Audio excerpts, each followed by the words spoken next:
Chairman Grassley, Ranking Member Feinstein, and distinguished members of the committee, thank you for inviting me to testify on the Sexual Assault Survivors Bill of Rights today. My name is Terry Crews.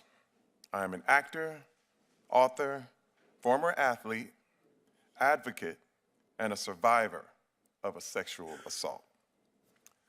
This past year, we have seen powerful men in Hollywood and elsewhere finally held accountable for sexual harassment and assault. We also saw the backlash survivors faced after coming forward. I wanted these survivors to know that I believed them, I supported them, and that this happened to me too.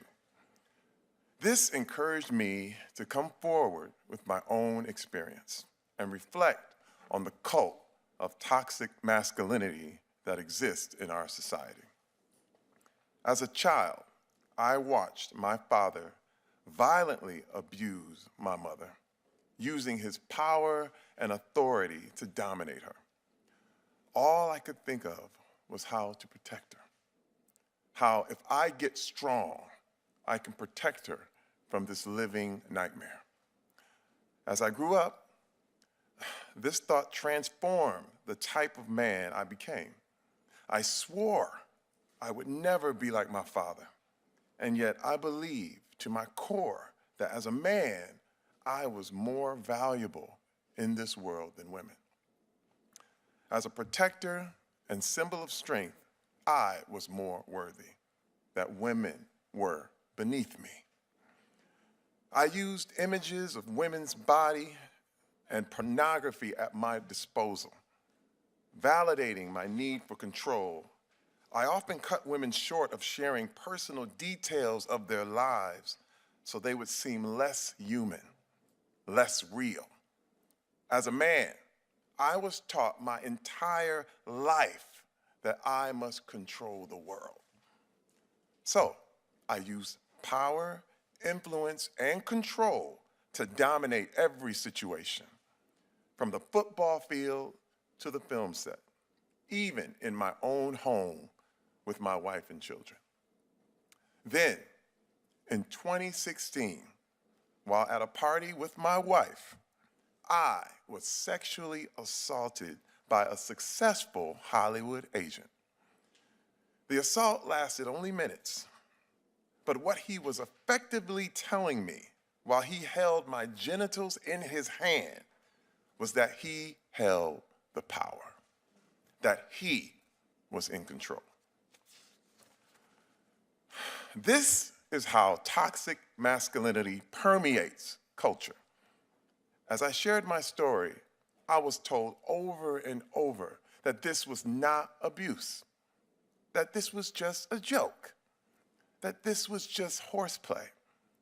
But I can say that one man's horseplay is another man's humiliation. And I chose to tell my story and share my experience to stand in solidarity with millions of other survivors in the world.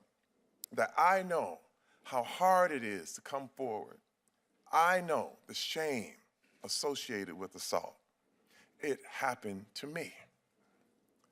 I'm not a small or insecure man, but in that moment and in the time following, I've never felt more emasculated.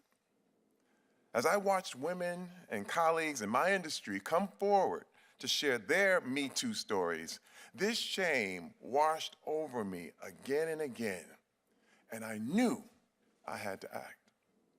I am honored to use my platform and story to help create additional civil rights protections for survivors across the nation under the Sexual Assault Survivors Bill of Rights.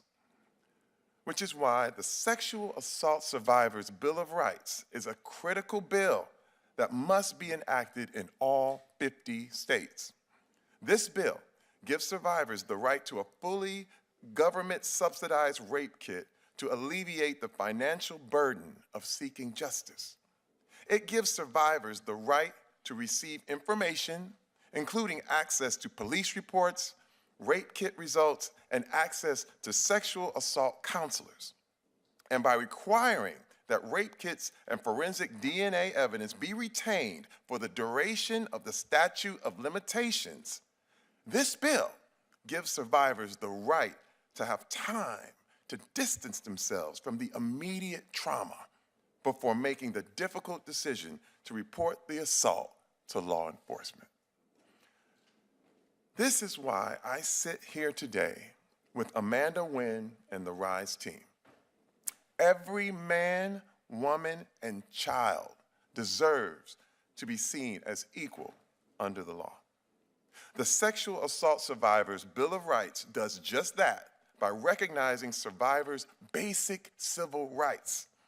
While we can call attention to a culture of toxic masculinity and the need to disrupt power dynamics, this bill creates long-term change and gives power and control back to survivors. All survivors must be protected, and this bill must be enacted in all 50 states.